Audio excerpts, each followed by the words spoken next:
Bismillahirrahmanirrahim. Assalamualaikum warahmatullahi wabarakatuh. Yang terhormat Bapak Kepala Sekolah SDN 2 Gedompol, yang kami hormati Bapak Ibu Guru, teman-temanku SDN 2 Gedompol. Pertama-tama marilah kita panjatkan puji syukur kehadirat Allah Subhanahu wa taala yang telah melimpahkan nikmat sehat, nikmat luar biasa kepada kita sehingga pada siang hari ini kita dapat berkumpul dalam keadaan sehat walafiat. Amin ya rabbal alamin. Bapak Ibu mohon izin kesempatan siang pada hari ini saya mengumpulkan Bapak Ibu di sini dengan maksud untuk membagikan ilmu yang sudah saya terapkan di CGP. Jadi ilmu yang saya terapkan di CGP ini salah satu tugas kami sebagai CGP di Angkatan 9 ini pada modul 1.4 bahwasanya kami harus memberikan pengimbasan kepada teman-teman, terutama kepada teman-teman sejawat, yaitu menyebarkan pemahaman dan penerapan pengalaman budaya positif. Jadi nanti kita minta waktunya sebentar untuk ini berbagi informasi kepada panjenengan. Bukan berarti saya bisa, bukan berarti saya mampu atau saya lebih daripada panjenengan, boten. Jadi kita saling kolaborasi, saling memberi saran kritik demi tercapainya visi dari sekolah kita. Begitu. Lanjut. Konsep inti budaya positif. Jadi budaya positif ini yang dimaksud ini Bapak Ibu kebiasaan atau pembiasaan yang bersifat baik, intinya seperti itu. Jadi di sini ada konsep inti budaya positif. Yang pertama yaitu perubahan paradigma belajar.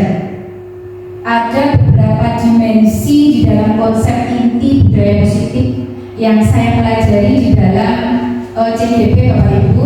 Jadi ilmu-ilmu CGP ini tidak hanya saya pelajari tetapi harus saya terapkan sekaligus pengimbasan kepada Bapak Ibu sekalian. Jadi tidak ada ilmu yang harus yang bermanfaat jika kita tidak bisa memberikan manfaat kepada orang lain gitu. Jadi dimensi yang pertama yaitu perubahan paradigma belajar. Yang kedua tentang disiplin positif. Yang ketiga nilai-nilai kebajikan. Yang keempat kebutuhan dasar manusia.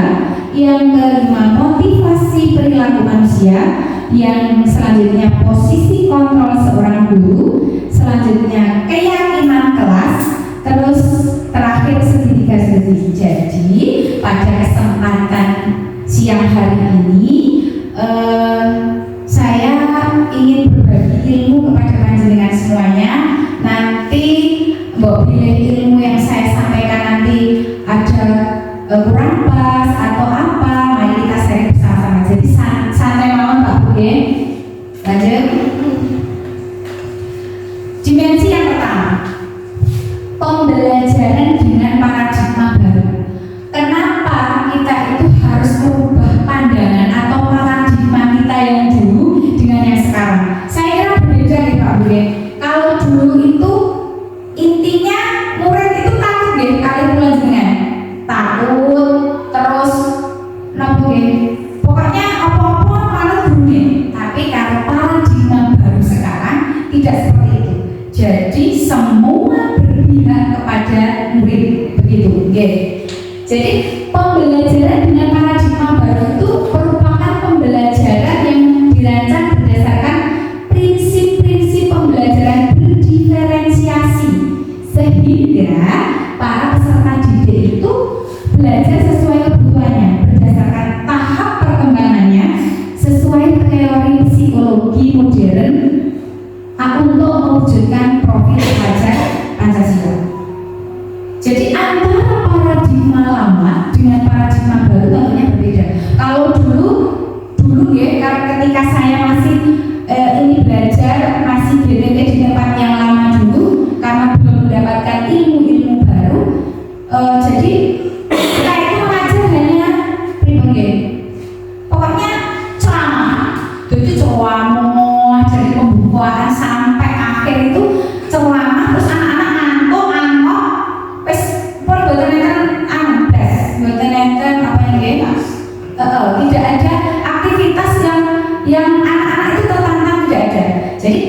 kita sebagai seorang pendidik itu harus mengubah paradigma lama menjadi paradigma baru tersebut. Dengan adanya ilmu-ilmu CGP yang saya terima ini, saya berusaha untuk saling berbagi kepada panjenengan semuanya. Sampai di sini ada yang ditanyakan Bapak Ibu? Ada Bu. J. Saat ini saya belum mendengar berdiferensiasi itu apa yang dimaksud? Tolong dijelaskan. Oh, J. Jadi pembelajaran berdiferensiasi itu begini, ya. Pembelajaran yang dikembangkan untuk merespon kebutuhan murid. Jadi kita nggak seperti ini. Misalkan kurikulum kita yang dulu atau cara mengajar kita yang dulu kan kebanyakan gini. Ya sudah, saya harus menuntaskan ini. Anak itu saya tuntut harus bisa ini. Itu dulu paradigma yang lama. Tetapi di paradigma baru ini kita tidak boleh menuntut anak. Tetapi bagaimana Bapak Ibu? Kita harus bisa menuntun sesuai kodrat yang dimilikinya. Anak-anak itu berbeda Bapak Ibu. Dia bisa dia pandai dalam bidang A, tetapi belum tentu dia bisa pandai di bidang B dan selanjutnya. Misalkan kayak kelas 1 seperti sinten bukan saya aktif putrane Pak Ade, Pak Aka gitu. Seperti apa? Dia mungkin dalam pembelajaran dia kurang aktif dan sebagainya. Tetapi saya yakin di si Aka itu punya kelebihan di bidang lain. Jadi kita nggak boleh menuntut secara paksa anak itu, tetapi kita harus menuntut pandai-pandainya kita menuntut menempatkan diri sebagai seorang pendidik di paradigma baru. Begitu. Paham sedikit ya? Ya, terima kasih Bu. Seperti itu. Jadi semua itu kita lakukan sesuai dengan untuk pihak Dirgantara mewujudkan profil pelajar Pancasila. Ini tidak asing lagi Bapak Ibu, profil pelajar Pancasila. Bahkan kita sering mengajari anak-anak tepuk tangan, senam profil pelajar Pancasila dan lain sebagainya. Dan kita juga selama ini sudah melaksanakan itu semua, insya Allah. Jadi apa saja dimensi profil pelajar Pancasila itu ya ada 5 apa Beriman dan bertakwa kepada Tuhan Yang Maha Esa. Iya, beriman dan bertakwa. Satu ya, beriman dan bertakwa kepada Tuhan Yang Maha Esa. Jadi beriman dan bertakwa kepada Tuhan Yang Maha Esa itu tidak hanya berkaitan dengan kita sama Tuhan. Ternyata apa Bu? Jadi orang mengajari anaknya sholat, puasa, zakat, berdoa tidak, tetapi juga berkaitan dengan antar manusia, antar alam. Kalau antar manusia pribadi, jadi ketika temannya lagi sholat, anak-anak tetap diajari ojo ganggu. Apalagi anak kelas 1, 2, 3 ya, anak kelas rendah itu saya yakin. Jadi anak kelas rendah itu misalkan temannya sholat, saya yakin sing ide-ide, sing guderi, dan itu pun masih terjadi di kelas tinggi ya Bu. Jadi kelas tinggi pun terkadang masih seperti itu. Jadi itu kaitannya tidak hanya dengan diri kita dengan Tuhan atau diri anak dengan Tuhan, tetapi juga diri anak dengan manusia, saling menghargai, saling menghormati. Apalagi karena kalau di sekolah kita ini kan satu sekolah alhamdulillah agama sama, semua menganut agama Islam. Tetapi kalau di perkotaan Bu, itu saya lihat itu tidak hanya satu agama, mereka berbeda agama. Jadi bagaimana cara gurunya itu untuk menerapkan saling menghormati ketika agama lain, misalkan agama Islam sedang puasa, agama yang lain berarti harus menghormati, seperti itu. Yang ketiga yaitu ternyata juga berkaitan dengan manusia dengan alam. Kenapa boleh manusia dengan alam berani? Misalkan ada ngajarin manusia dengan alam itu berarti kita misalkan beriman dan bertakwa pada Tuhan. Kalau manusia dengan Tuhan pasti berdoa dan lain sebagainya. Nek manusia dengan alam, contohnya apa Ibu? Merawat tumbuhan ya, merawat tumbuhan, merawat hewan tumbuhan itu kan termasuk pribadi. Rasa syukur kita terhadap Tuhan itu juga kita harus tanamkan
Niki ya, anak-anak sudah kita terapkan dari kelas 1. Contohnya apa Bunda?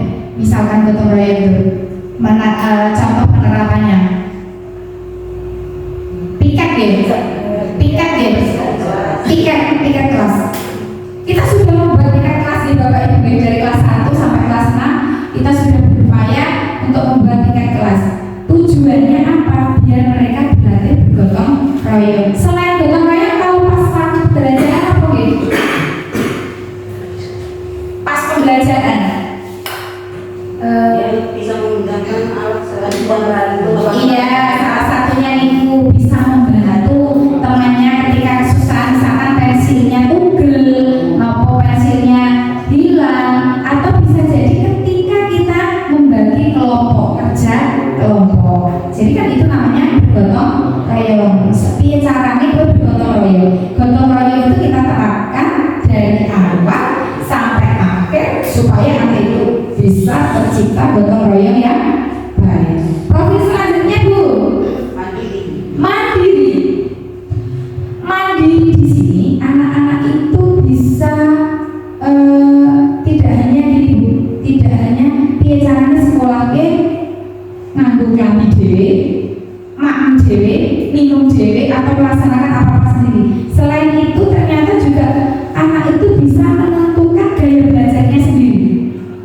Ada anak yang terkadang itu cara belajarnya itu kudune ngrungokke audio, kudune ngrungokke musik. Ada anak yang bisa menerima pelajaran dengan cara membaca. Ada anak yang bisa dengan cara bergambar dan lain sebagainya. Itu termasuk mandiri. Jadi menemukan apa-apa dengan gaya belajarnya sendiri begitu. Jadi mandiri di sini sudah kita terapkan dari kelas 1 ya, mungkin dari pendidikan PAUD. Paling kecil berarti kan pendidikannya itu yang paling utama yaitu di rumah. Jadi tugas kita di sekolah itu adalah untuk menambahkan apa yang sudah didapat di rumah. Selanjutnya kreatif. Nah, ini kreatif berarti ora oleh kita sebagai guru kowe iki nek nggawe proyek kudune ngene. Kowe iki nek mengerjakan matematika caramu seperti ini. Itu ternyata tidak boleh. Terus bagaimana Bu? Biarkan anak kita kreatif. Misalkan kelas 1 tadi ada anak-anak kita menggambar apel. Nanti diwarnai ya. Biasanya kata kita ya. Nah, itu kayak terus anak-anak ini warnanya apa Bu? Enak sing apel abang, enak sing hijau, enak sing coklat. Lah, ketika anak-anak itu membuat seperti itu, jangan didoktrin salah. Itu tidak benar. Apakah ada apel warna merah? Apakah ada apel warna coklat? Itu tidak benar.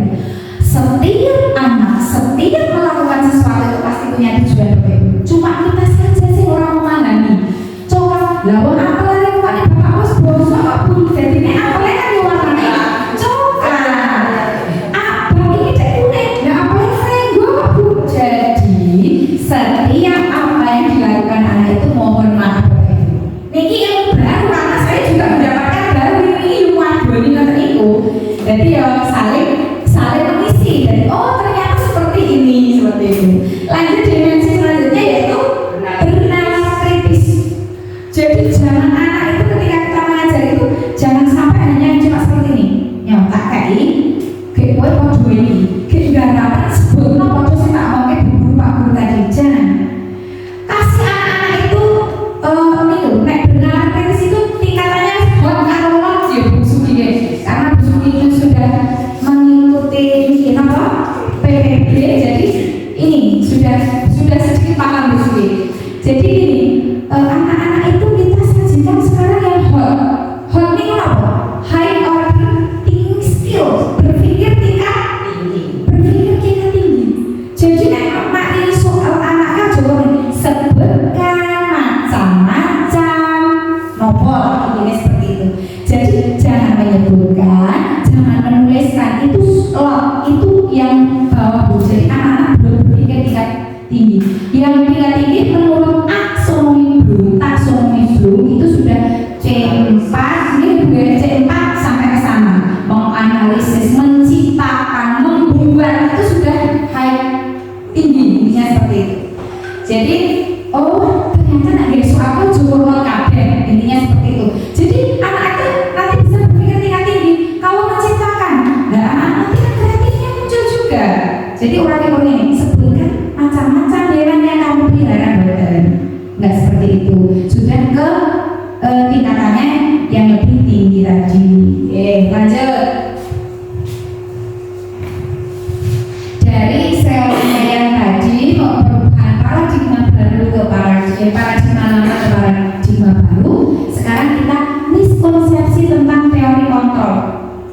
selama ini ternyata itu apa yang kita pikirkan itu kurang benar gitu Bapak Ibu.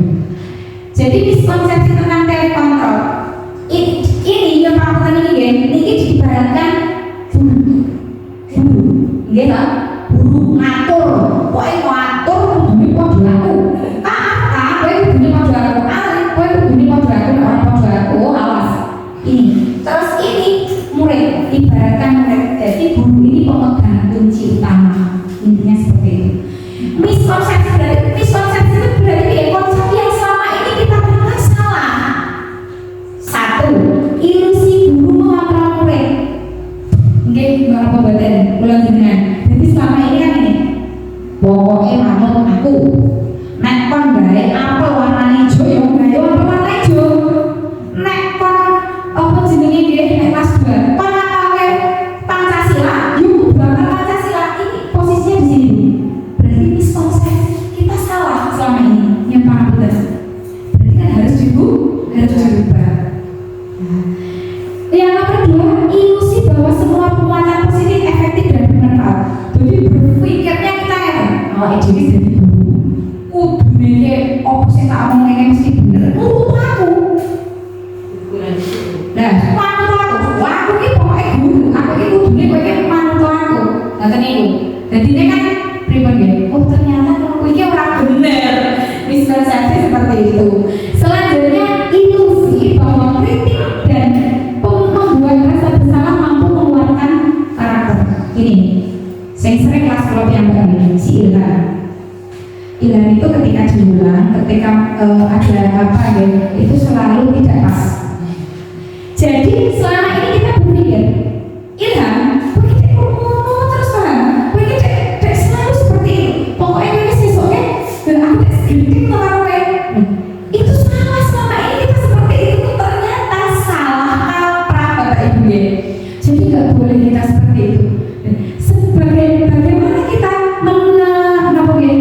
memposisikan kita sebagai seorang pendidik nanti setelah ini kita akan mempelajari bersama-sama.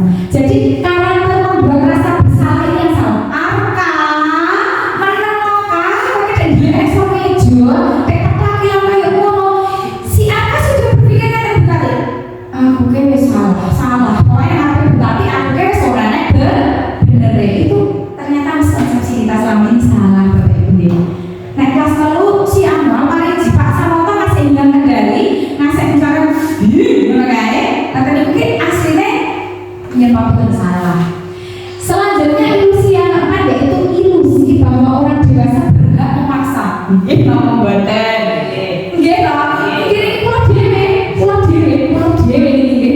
Jadi misalkan ini,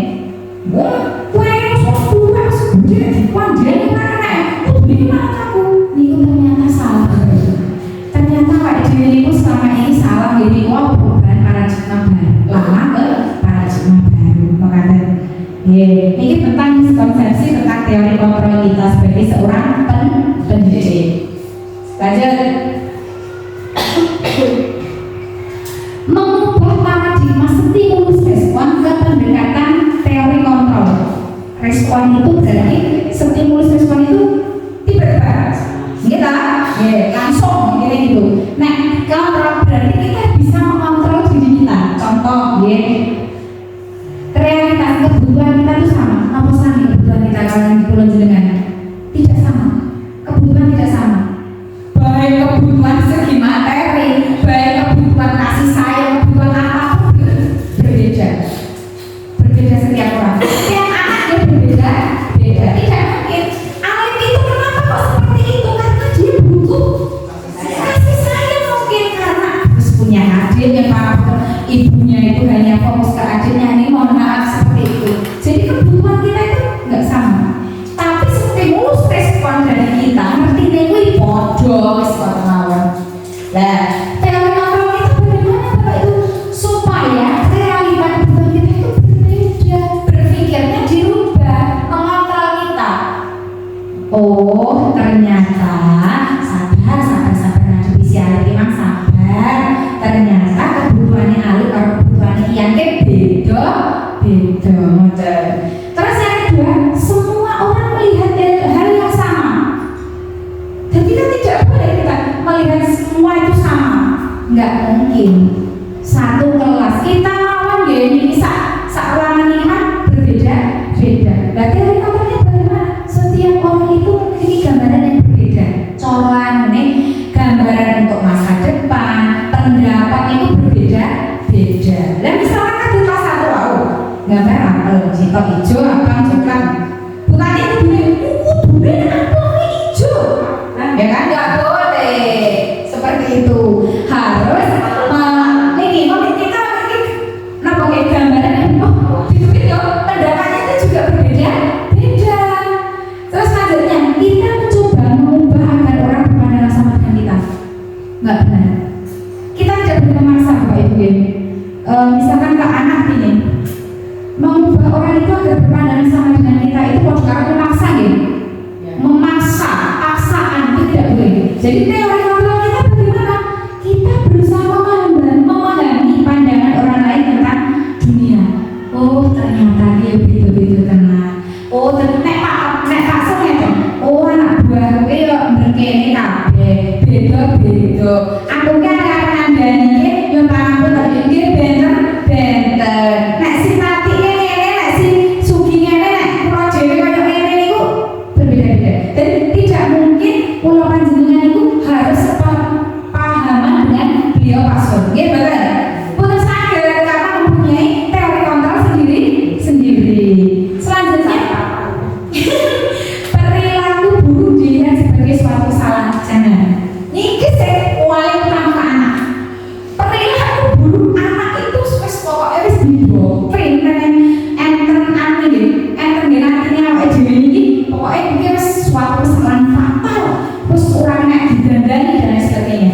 Seharusnya bagaimana? Semua perilaku itu memiliki tujuan. Yakin dan berproses. Tidak mungkin satu kesalahan itu sudah wajar. Salah terus jangan beranggapan seperti itu.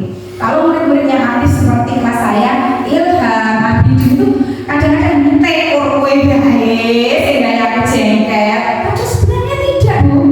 Tidak, mesti ada sisi baiknya. Mereka itu punya tujuan sendiri.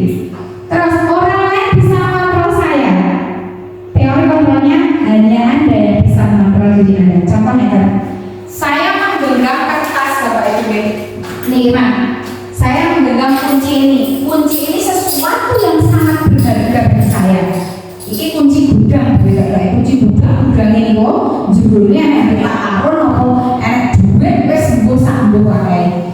Terus tiba-tiba bukannya datang saya. Ini tak genggam. Saya mempunyai ini. Saya genggam erat. Pokoknya tidak akan saya lepaskan seperti itu. Bukannya tiba-tiba Bu Duri aku jaluk kunci ini Bu, saya mau minta kuncinya seperti itu. Menurut panjenengan, nopo kula berhak memberikan kuncinya? Pripun Mbak Eni? Iya. Kalau begitu pripun? Tergantung kepentingan. Tergantung kepentingan. Berarti si pengontrolnya saya sendiri apa harus dapat orang lain yang mengontrol saya? Diri saya sendiri kan? Diri saya berarti yang mengontrol itu tidak orang lain. Berarti ojo kalau bahasa kita ojo mudah dipengaruhi orang lain. Yang mengontrol diri kita itu kita sendiri. Genggaman tangan yang ada di kunci saya tadi, misalkan saya kasih Bu tadi, monggo Bu, itu ya saya yang mengontrol sesuai dengan kebutuhan. Lah misalkan Bu, jenenge yo kuncikan tak ngomong atau Bu. Aku kalau endang-endang berarti saya berhak mengontrol diri saya orang perlu katanya. Bu tadi saya perlu, saya mau Bu, saya mau dan lain sebagainya. Oh monggo. Berarti yang mengontrol diri kita itu ya hanya kita sendiri, bukan orang lain. Jangan mudah mau dipengaruhi orang lain. Kalau intinya seperti itu. Selanjutnya saya bisa mengontrol orang lain. Apa jenengan sakit mengontrol dulu? Jare yang akan ini terus dengan kontrol. Wes dilarang Bu, dengan wes dilarang. Tidak bisa. Anda tidak bisa mengontrol orang lain, tidak bisa. Bisanya hanya memberikan saran kritik tanpa harus memaksa nilai. Selanjutnya pemaksaan pada saat rujukan gagal. Nek ngasih kue orang manut aku, pokoknya sesuk tak ngene, utawa kue tak ngene. Tidak boleh. Teori kontrol kita bagaimana?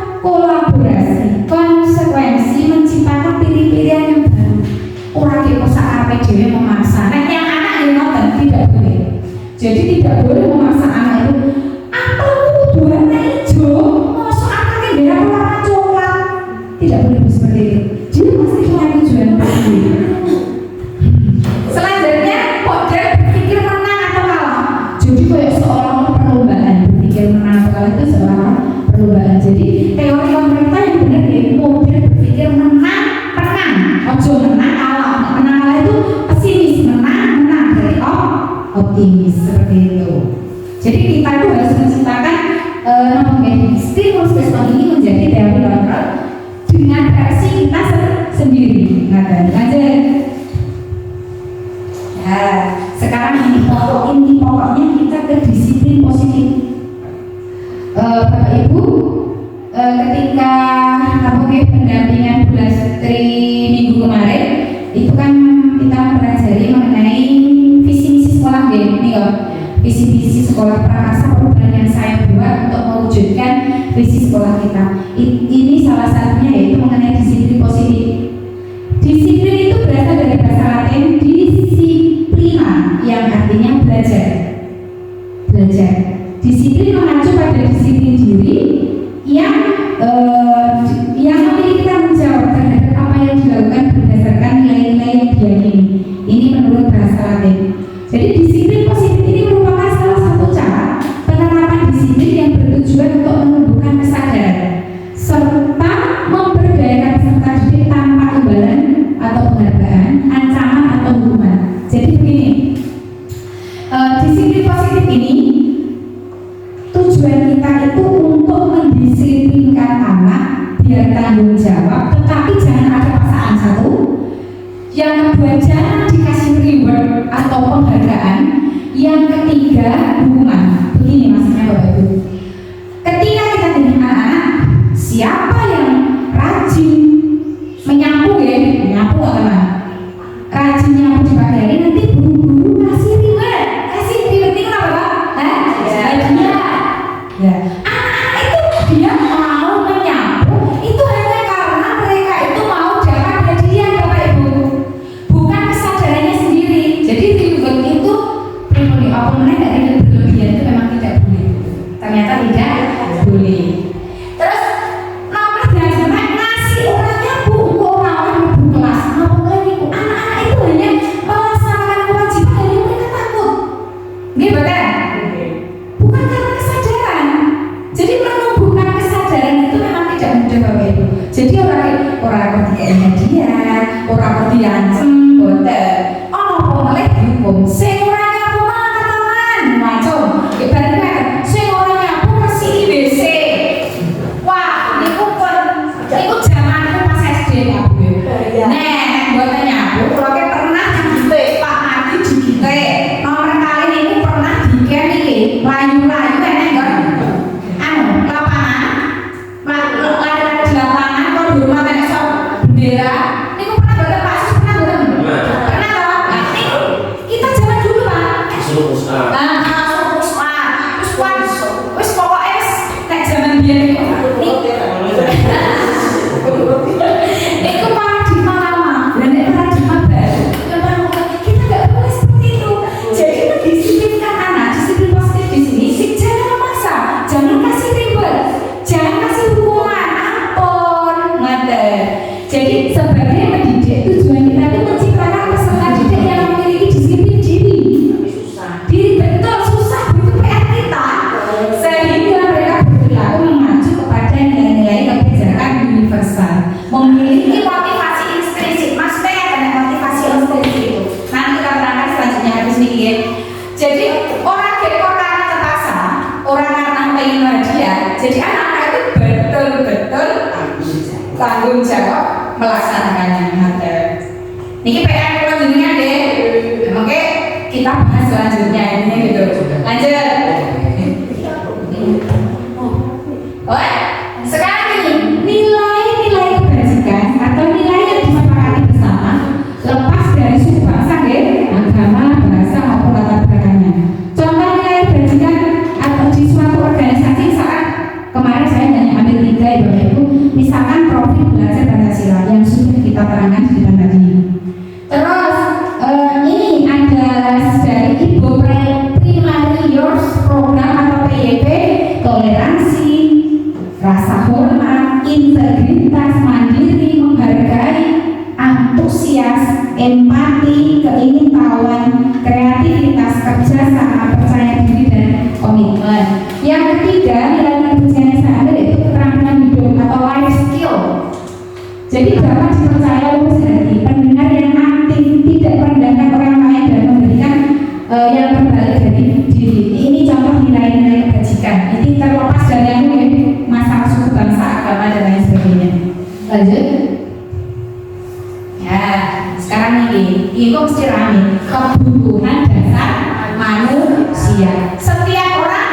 beda.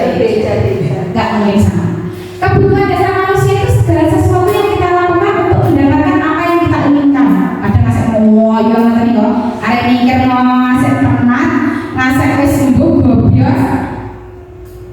Mendapatkan apa yang kita inginkan tadi, seluruh tindakan yang kita lakukan memiliki tujuan tertentu dan semua usaha terbaik yang kita lakukan adalah dalam rangka agar kebutuhan dasar kita terpenuhi dengan baik. Contohnya kita sendiri sebagai ibu rumah tangga, sebagai seorang pendidik, ini kebutuhannya juga berbeda.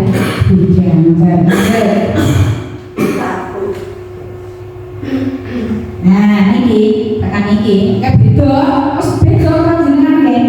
5 kebutuhan dasar manusia. Intinya terima ini. Gitu kan? Sing setunggal apa? Bertahan hidup.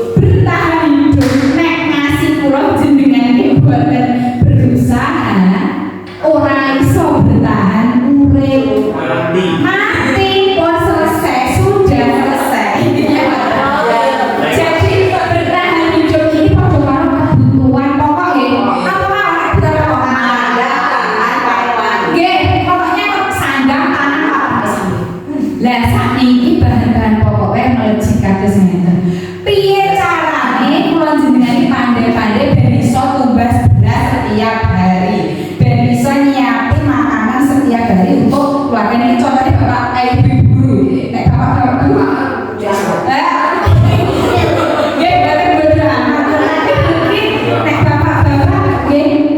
bagaimana cara aku aku mari ini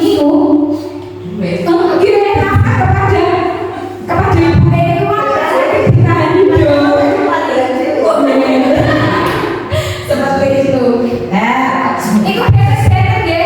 Misalkan aku surat dewe, misalkan omahku gendenge bocor. Berarti kan kebutuhan kula tesih tugas gendeng, carane gendenge ora bocor. Enggak gendengku ora bocor.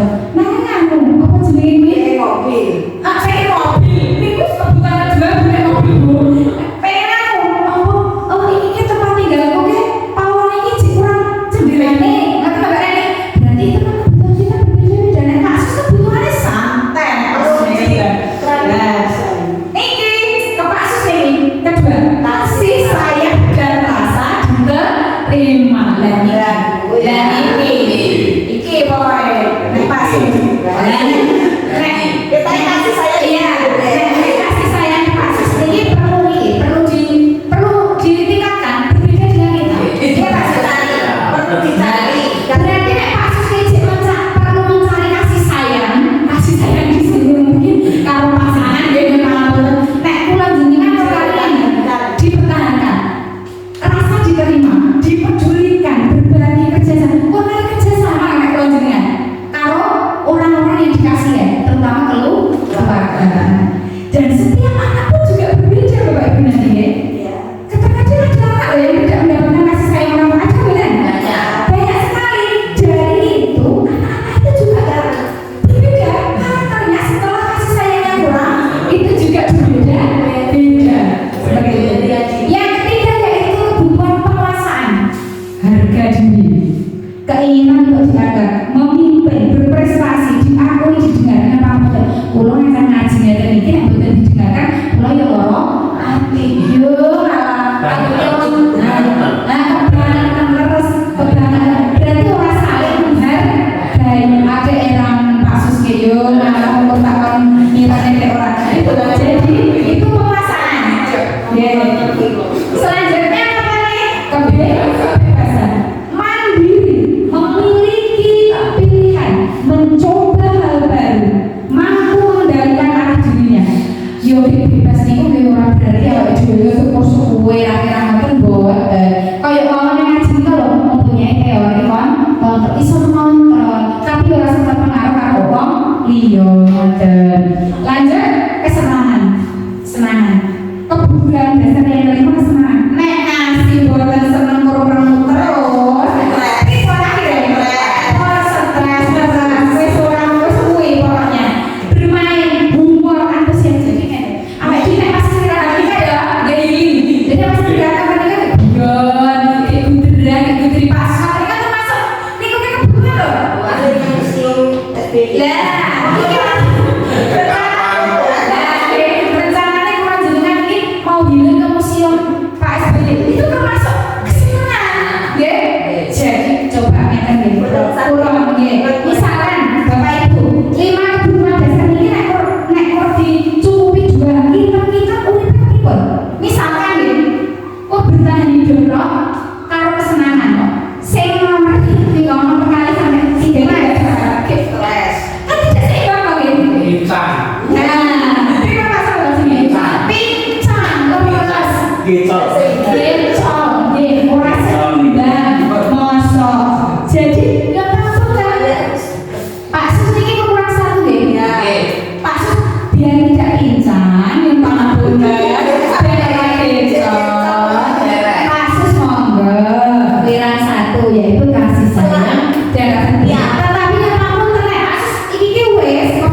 meningkatkan kemampuan kita melaksanakan kewajiban itu tanpa ada paksaan dari luar. Kalau anak ya kita bagaimana menciptakan anak yang menjadi orang yang mereka inginkan, menjadi orang yang kita inginkan, bisa menghargai, bisa melaksanakan kewajiban tanpa ada paksaan. Maka ada paham ya? Lanjut. Niki hukuman. Niki selama ini kita salah berbagai miskonsepsi termasuknya hukuman, konsekuensi, restitusi. Nah, saya panas nih ya. Jadi hukuman itu apa? Sejak saya sekolah di SD dulu, Pak, itu sering mendapatkan hukuman. Hukuman itu tidak terencana, tiba-tiba.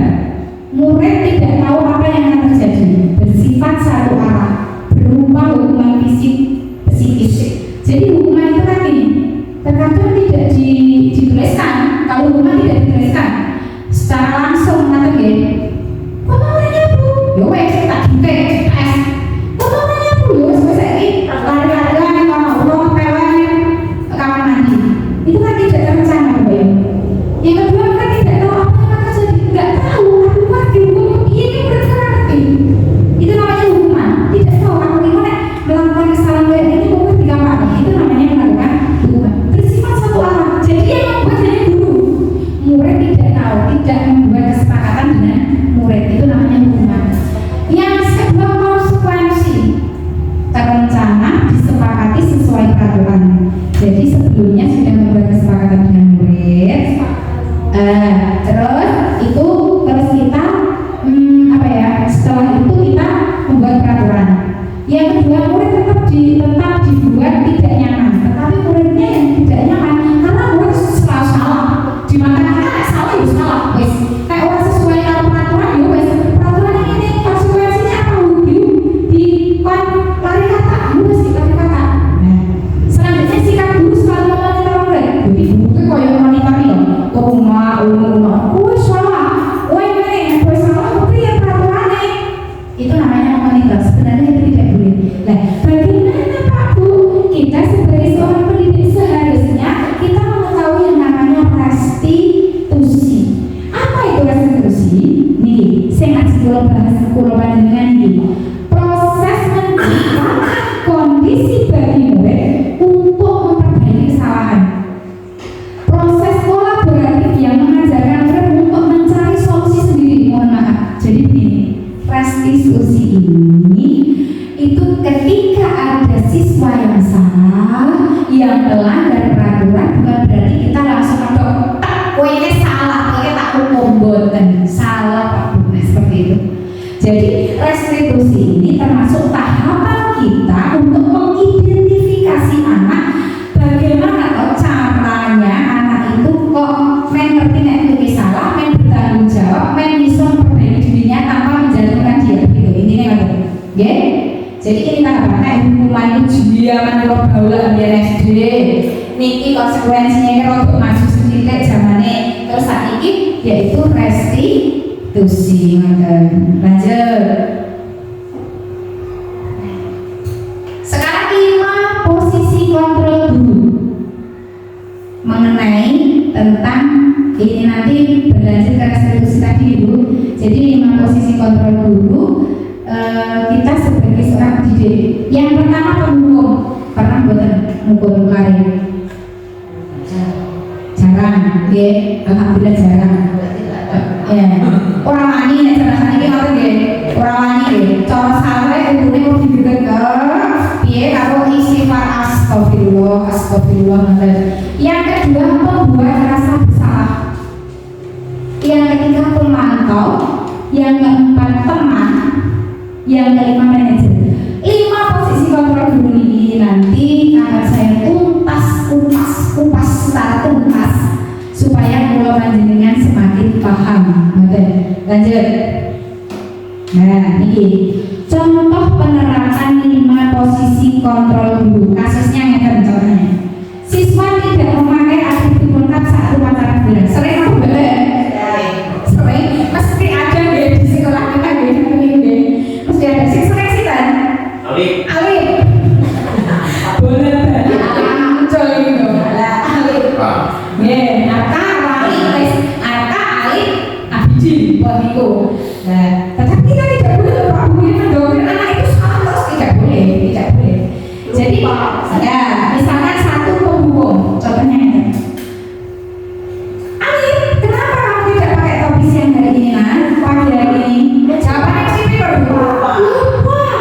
kemarin hilang dan lain sebagainya.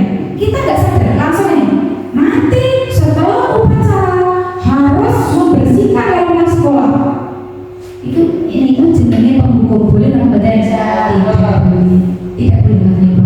Jadi posisi kontrol pertama pembuku itu tidak boleh. Jangan sampai kita di posisi itu. Selanjutnya yaitu pembuat rasa bersalah. Berapa kali alim, ibu atau bapak guru bilang, kamu itu selalu mengecewakan saya, selalu membuat saya sedih. Itu juga nggak boleh. Dia akan merasa sangat bersalah, tertekan, bahkan isen harga dirinya hilang. Kamu boleh kalau panjenengan hari-hari di muka umum yang paham. Dua kali ini boleh melomong dunia dan karena berbagi ilmu. Lanjut. Posisi selanjutnya yaitu teman. Ayo dong Alin, ikuti aturan sekolah dong. Tolong bantu Bu Reni dong kali ini. Apa-apa lain kali jangan sampai berbuat seperti ini lagi ya. Alin langsung rangkul Bu Reni. Yes, Bu Reni langsung. Bu Reni asik. Sesuatu aku nggak salah. Aku yang ikut dirangkul Bu Reni. Ini juga nggak boleh Bapak Ibu. Jangan memposisikan diri sebagai teman ampun. Terus orang apa? Tos sesok. Aja itu ya. Tadi besok juga kan berjanji ampun.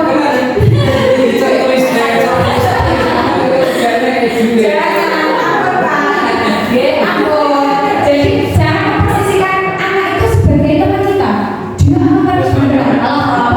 Aku ingin yang bukan jatuh snack. Aku dikasih duit, atau mereka dirangkul bukan jangan posisikan kita sebagai seorang teman di depan mereka.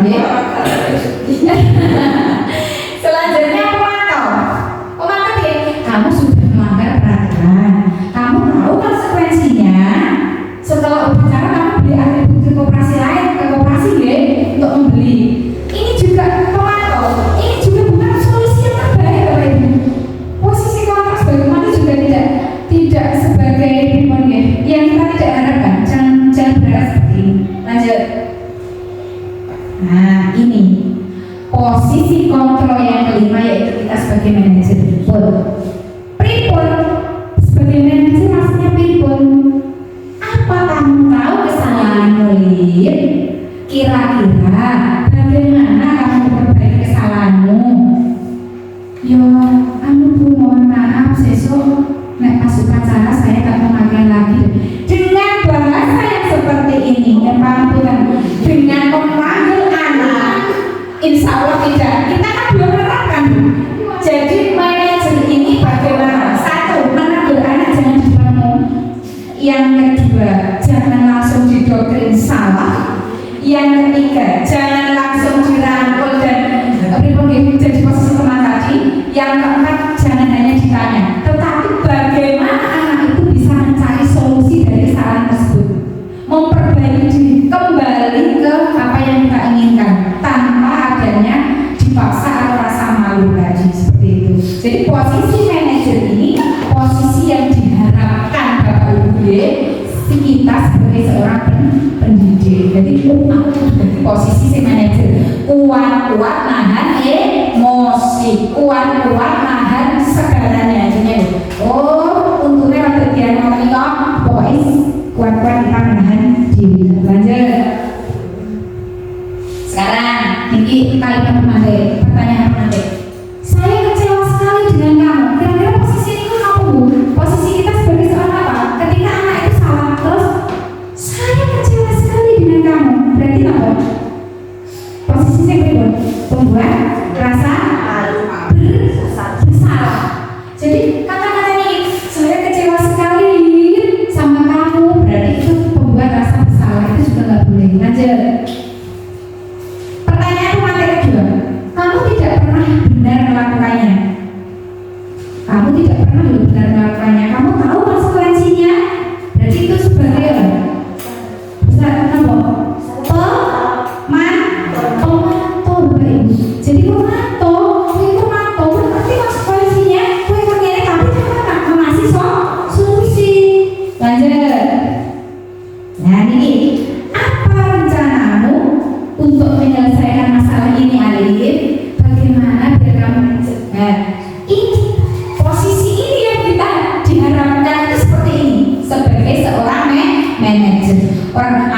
Bismillahirrahmanirrahim. Alif, alif, alif, tahan, istighfar.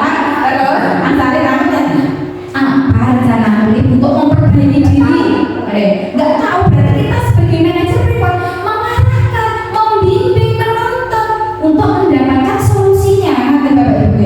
Oh, berarti hari Sabtu, hari Minggu, tolong jadi topinya sudah dicuci, dimasukkan dalam tas. Berarti itu tugasnya wali kelas. Itu salah satu untuk mencarikan solusi. Ampun, langsung menyalakan. Yes, merasa. Lanjut. Ayolah. Niki menarik. Pertanyaan menarik saja. Ayolah, lakukan demi Bapak Ibu, please. Tapi tos, teman terus tarik. Teman. Niki, ayolah. Kamu ginilah. Seleksi dulu. Nah, gue tak apa terus kayak hilang salah. Apa Pak? Itu namanya teman. Jangan jadikan posisi kita sebagai seorang teman. Anak akan terbiasa manja. Dia akan melakukan kesalahan berulang kali karena merasa aku balik dipeluk, aku balik disayang. Enggak boleh. Lanjut. Ini kamu tidak pernah mendapat nilai jika tidak mengerjakan tugas. Posisi kamu sebagai apa? Penghukum. Jadi pokoknya kamu itu tidak pernah mendapatkan nilai jika kamu tidak mengerjakan tugas. Langsung dihukum pakai nilai. Ini juga tidak boleh, tidak boleh dilaksanakan. Lanjut. Keyakinan kelas. Sekarang ini kita sudah ke keyakinan kelas. Keyakinan kelas itu mengapa kok keyakinan kelas? Mengapa bukan peraturan kelas? Pribadi kita. Nah, dulu kan kita membuat peraturan kelas. Nah, yang sekarang kan membuat keyakinan kelas. Ternyata begini Bapak Ibu, peraturan kelas itu dibuat mesti ada hukumannya, dan itu biasanya dari gurunya sendiri yang membuat. Oke, betul? Ya kan? Sekarang yang benar itu ternyata keyakinan kelas. Keyakinan kelas nanti dibuat bersama-sama, disepakati bersama-sama dengan murid, dan nanti bahasanya pun juga berbeda dengan peraturan kelas. Coba lanjut slide selanjutnya. Ini pembentukan keyakinan kelas. Jadi tadi kita sudah sepakati bahwa peraturan kelas itu sudah tidak ada, adanya keyakinan kelas Bapak Ibu. Jadi pembentukan keyakinan kelas itu yang pertama bersifat abstrak. Jadi penjelasannya ringkas tentang isi dan tujuan kita. Yang kedua berupaya pernyataan universal. Berarti universal itu bersifat kemanusiaan atau menyeluruh. Terus jadi tidak boleh pernyataannya itu hanya untuk kepentingan pribadi atau dirinya menguntungkan salah satu anggotanya, tidak boleh. Terus dibuat dalam pernyataan positif. Maksudnya setiap hari harus menyapu sekolah kelas. Kalau tidak menyapu kelas nanti dihukum atau konsekuensinya kalian belajar di luar kelas. Kata-kata itu kan kata-kata negatif. Gimana? Tidak boleh. Di dalam keyakinan kelas kita membuat keyakinan kelas tidak ada kata-kata negatif. Berarti dirubah menjadi kalimat positif. Jadi mari kita menyapu apa semuanya ruang kelas kita supaya kita bisa belajar di dalam dengan aman, nyaman, dan materi. Intinya gitu. Maksudnya paham Ibu? Jadi tidak boleh membuat kata-kata yang negatif. Semua harus diubah menjadi positif. Pokoknya ini keyakinan kelas. Nah, dulu kan peraturan mesti kalau negatif yang ditonjolkan. Kalau keyakinan kelas ini berarti kita harus menonjolkan hal-hal yang positif. Anak itu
Tadi saya sudah membicarakan tentang restitusi, penyelesaian suatu masalah, suatu proses dialog yang dijalankan oleh guru agar dapat menghasilkan murid yang mandiri dan bertanggung jawab. Jika anak itu melakukan kesalahan, maka tahapannya tidak menghukum, tidak mengasih konsekuensi, tetapi kita melaksanakan yang namanya restitusi. Restitusi itu cara penyelesaian ini tadi. Jadi, ada 3 tahapan di restitusi, segitiga restitusi. Yang pertama yaitu menstabilkan identitas, yang kedua validasi tindakan yang salah, selanjutnya menanyakan keyakinan. Ketiga ini harus kita terapkan untuk mengubah diri anak tadi yang melakukan kesalahan kembali menjadi pribadi yang lebih baik, tidak menghukum Bapak Ibu, tidak mengasih konsekuensi, tidak mempermalukan dirinya, hanya seperti itu. Apalagi ketika melakukan kesalahan, aren bintang, aren nilai di depan anak itu langsung hilang harganya. Pembuatan serana kita sendiri ketika ditegur di depan umum rasanya bingung, wes koyok layu, wes buat ibu harga diri, seperti itu maksudnya. Paham ya? Lanjut. Satu yaitu menstabilkan identitas. Berdasarkan prinsip membuat kesalahan adalah bagian dari proses pembelajaran. Membuat kesalahan itu bukan suatu proses yang jelek Bapak Ibu, bukan suatu proses yang didoktrin wis salah wis pokoknya wis salah total boten. Ternyata membuat kesalahan itu proses dari pembelajaran kita. Misalkan sehingga berbuat salah itu wajar, tidak ada manusia yang sempurna. Ibu bapak juga pernah melakukannya itu. Ibu bapak tidak mau mencari siapa yang salah, tapi bapak ibu guru itu ingin mencari solusi dari permasalahan.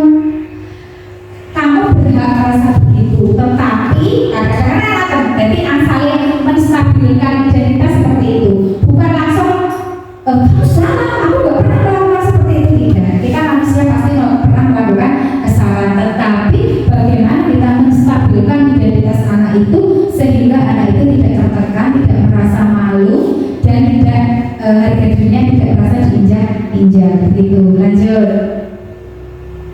Tahapan kedua yaitu validasi tindakan yang salah. Berdasarkan prinsip setiap perilaku berubah yang memenuhi suatu kebutuhan tertentu. Jadi kamu pasti punya alasan lah mengapa melakukan itu. Misalkan Alif tadi ya, mengapa Alif melakukan itu, alasannya apa? Itu namanya validasi tindakan yang salah. Bukan berarti kita membela salahnya betul ya, tetapi memvalidasi, mencari solusi nanti pada akhirnya. Padahal kamu bisa melakukan yang lebih buruk dari ini. Tapi kenapa kamu hanya nggak pakai topi? Kenapa kemarin kamu nggak pakai celana? Gitu? Itu namanya validasi tindakan yang salah. Kamu patut bangga karena kamu melindungi sesuatu yang penting buat kamu. Kamu melakukannya karena mempertahankan sesuatu yang kamu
Nah, contoh penerapan segitiga restitusi yang sudah saya lakukan yaitu dengan Rizky anak kelas 6 video.